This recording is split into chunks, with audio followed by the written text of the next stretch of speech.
I'm usually the shy guy that don't rate a mention. I can sit in the bar all night and not draw attention. But after a few beers, all of that changes.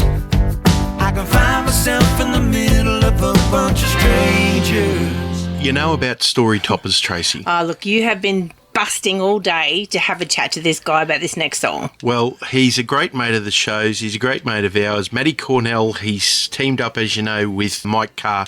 They've put together Cornell and Carr, and they've done some good things, and this is a beauty. Beer talk. We all know the story toppers. Matty Cornell, it's great to catch up with you, mate. Tell us about the beer talkers, mate. Firstly, thanks for having me on the show, as always. Look, Mike and I, we never wanted to write beer drinking songs. That's not really our shtick. And when Mike first told me, he rang me one day, he said, mate, I've got this idea for a song. Oh, okay, yeah, what is it? He goes, it's called Beer Talk. And I'm like, mate, I thought you said you didn't want us to write sort of beer drinking songs. He said, well, it's not. It's called Beer Talk, but it's about a guy, or it could be a girl. It's like anyone, and I'm sure we've all got one of those friends, and we've probably been guilty of it from time to time.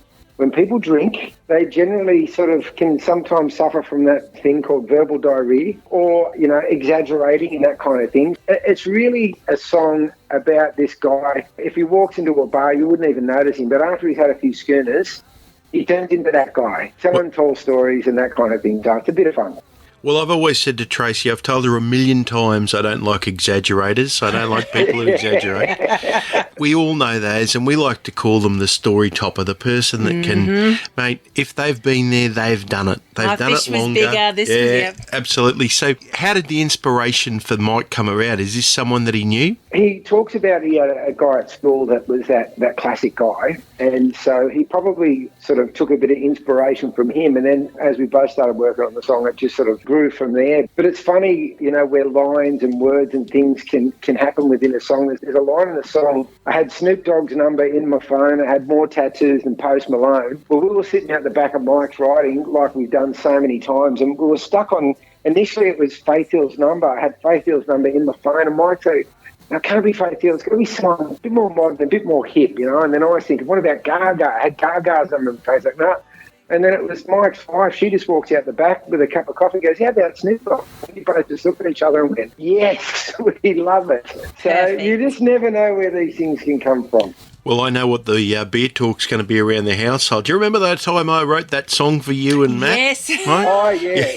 And do you remember that time I suggested that one word and I didn't get my commission on the songwriting royalty? We'll never hear the end of it. Definitely not. Hey, listen, I've been having a look. You've got a couple of gigs coming up which are going to be absolute crackers. I'm all looking forward to getting out to them. You've got Country on the Keppel in July and then Gympie Muster. We're stoked about Gympie, and look, it's just good to actually have something to look forward to. I've got my 80s cruise coming up in Sydney in June, and Country on Keppel, I did it last year. It's such a unique festival out on a tropical island having a country music festival. I don't think there's another one like it in Australia. And then, of course, Gympie, which is such an iconic festival. But what's really cool, our good friend Adam Brand is the ambassador for Gympie, and he would normally be main stage, but this time around, he's closing the festival in the Crowbar on the Sunday night, and Cornell and Carr go on right before him, and I'll be backing up and playing with Adam. We're going to let loose on that Sunday night. So for the people going to Gympie or people that are thinking of going, get your tickets, because I think what's happened in the past, people are just hanging to get out there and let their hair down and have some fun. So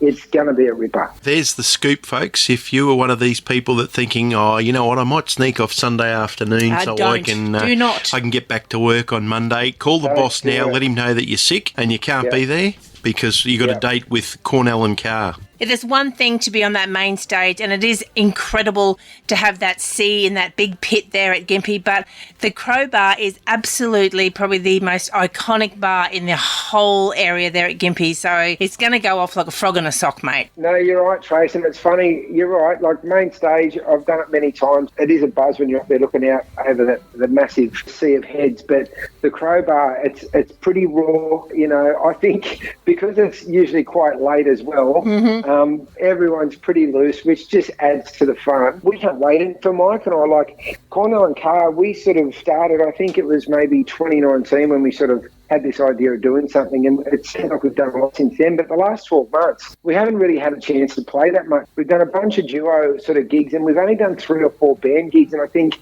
each time we've done one, we've had to use a different band because it's been in a different state. So this time around, we're looking at doing a couple of shows on the run-up to Keppel, and at least by then we would have had a few shows under our belt, and we're just pumped and we can't wait to get there. Out go the cobwebs, folks, so you know it's going to be a great show. Mate, it's terrific to catch up with you tonight. Last Friday, the song was released. It's called Beer Talk. Be on the lookout for it, folks. We're going to play the single now. Give our regards to Mike, and we look forward to seeing you up here at Gympie. This is Beer Talk and Cornell and Carr. Last night at about 3 or 4, I was alive at the party, and they were